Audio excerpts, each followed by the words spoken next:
jogo no Campeonato Brasileiro, Vasco 2, Corinthians 3. Finalmente o Coringão venceu no Campeonato Brasileiro, finalmente.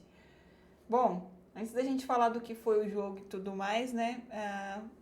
Divulgar aqui o parceiro do canal, Total TV, para você que assistir jogos aí e tudo mais. Vou deixar o link fixado nos primeiros comentários, beleza? Aí você entra em contato com eles ali, faz um teste grátis falando que veio do canal para conseguir esse teste. Se você quiser andamento, aí vocês conversam com ele lá, beleza? Vamos falar do jogo. Cara, ó, vamos lá. Primeiro que eu vou ser bem honesta com vocês. No momento que sai a escalação do Corinthians, eu já pensei comigo assim, cara, é hoje que o Dorival vai ser mandado embora, é hoje que o Dorival cai. Porque assim, ele coloca, a princípio, quando a gente vê a escalação, um time com 4 volantes e o Garro no banco. Aí você fica naquela, por quê? Por que poupar o Garro na situação que o Corinthians está vivendo no Campeonato Brasileiro? Eu entendo que a Copa do Brasil existe uma chance de título, né? Jogos mata-mata, mas a gente já viveu ano passado isso, no sentido de ficar, vamos priorizar isso ou aquilo e começar a ficar uma situação complicada no Campeonato Brasileiro, né? Então, quando eu ouvi a escalação, eu já comecei a ficar com medo. Eu falei assim, cara, ferrou. Eu acho que o Dorival também desistiu. Aí também você vê o Maicon escalado no time como titular, e já a gente vai falar do Maicon. E aí ele também opta por deixar o Garro no banco, né? Então, eu acredito que o sentimento da maioria do torcedor corintiano quando viu isso foi assim, nossa, mano, lascou, né?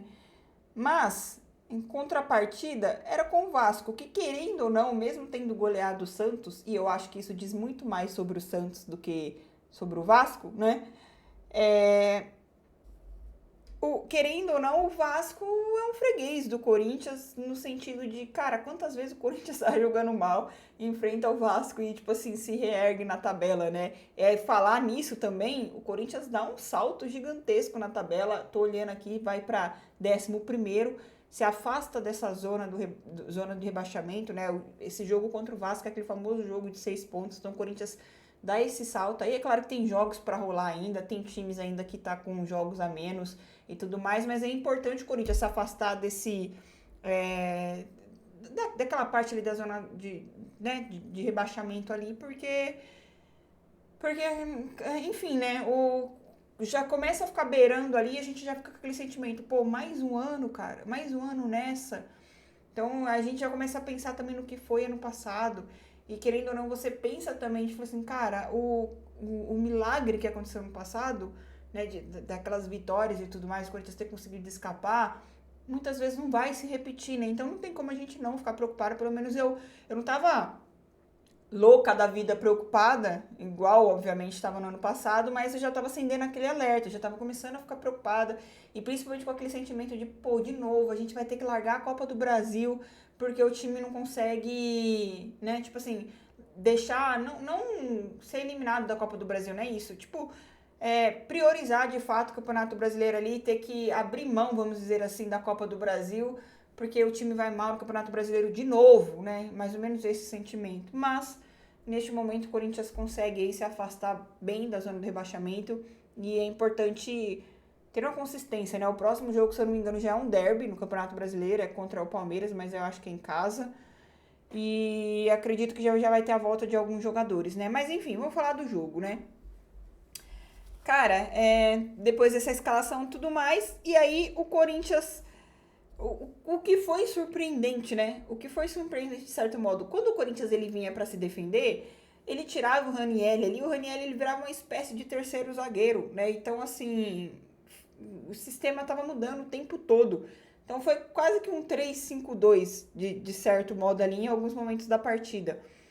E o Maicon, que logo de cara, não vou ser hipócrita aqui, que eu nunca critiquei o Maicon na minha vida, mentira. Mas assim, na hora que eu já vi o Maicon ali em campo, na hora que a câmera foca nele, eu falei assim, meu Deus, cara, ver o Maicon em campo mostra muito do que é o Corinthians hoje, né? E o Maicon vai e faz um gol, faz o gol que abre o placar. Mas, uma pausa. Não é porque o Maicon jogou bem nesse jogo, que o Maicon fez gol e tudo mais, que eu quero a renovação do Maicon e é isso, aquilo, porque, tipo, cara, Eu sei, eu pego no pé do Michael mesmo, porque pra mim ele não serve pra vestir a camisa do Corinthians. Fez gol hoje, beleza, mas o Michael vive disso, né? Além de ser um jogador que vive se machucando. Aí ele Aí ele vem, faz uma boa partida, aí já é motivo pra renovar com o cara, aí depois o cara começa a fazer aquela nhaca de jogo. O problema do Mike é sempre isso, né? Chega no final da temporada, ele faz um ou outro joguinho bom, aí vai o Corinthians renovar com ele. Aí chega ano que vem, se machuca, fica fora quase o ano todo e é um ciclo vicioso, né? Mas enfim, o fato é que o Maicon fez uma boa partida, né? E isso, né, também do André Ramalho, né, que deu uma no lançamento, ele dá uma fatiada pro Matheus Bidu, que para mim foi o melhor em campo, foi o Matheus Bidu. Ele domina a bola e dá o passe, né, o Maicon chega de primeira e faz o gol. Enfim, essa jogada ela se repetiu vários momentos dos jogos ali. Teve até um momento que foi a mesma coisa. André Ramalho, fatiada, Matheus Bidu. E aí, adivinha, o Charles, que é um personagem à parte durante o jogo. Claro, quando o time tá ganhando, eu consigo rir do Charles. Porque, mano, na hora que ele chega, que ele vai chutar de primeira, meu Deus, cara, tipo, gol aqui, o chute sai na lateral. Mano, é bizarro. E ele se repetiu isso no segundo tempo. Tipo, eu acho que se ele quiser chutar no gol, ele tem que mirar na lateral pra acertar o chute no gol. É muito bizarro, mano. O Michael, ele parecia um jogador à parte ali em campo. Um outro, sei lá, um cara que não fazia parte do jogo em si, né? Enfim, é bizarro o Charles em campo. Dei bastante risada com ele ali. Mas enfim, aí o Corinthians ganhando, vai pro. Aliás, né? Tipo assim, o Vasco teve seus primeiros. Teve seus momentos ali no jogo, que foi no início do jogo. Teve um lance com o Coutinho, teve um lance com o Hugo, faz uma baita de uma defesa que de primeiro momento eu tinha achado que a bola tinha batido na trave, mas não, bateu na trave porque o Hugo defendeu, né? Uma defesaça ali, foi a única também, assim, tipo, defesa do Hugo. Então, teve o chute que acho que foi o do Coutinho, né? Não, do Coutinho passa perto da trave ali. Mas foi isso só. E aí o Corinthians dominou o jogo. Não no sentido de agredir o Vasco, mas estava controlando o jogo ali.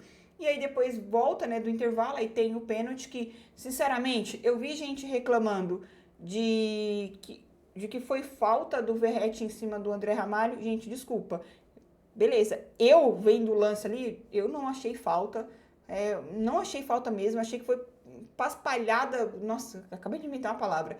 Do André Ramalho, né? Que é incrível. Você não pode elogiar o André Ramalho numa mesma partida, ou ele vai fazer uma partida decente, na outra ele vai cagar com tudo, ou ele faz isso, né? Pênalti, e acho que foi pênalti mesmo. Eu realmente não vi falta ali, pelo menos na minha percepção não era falta mesmo.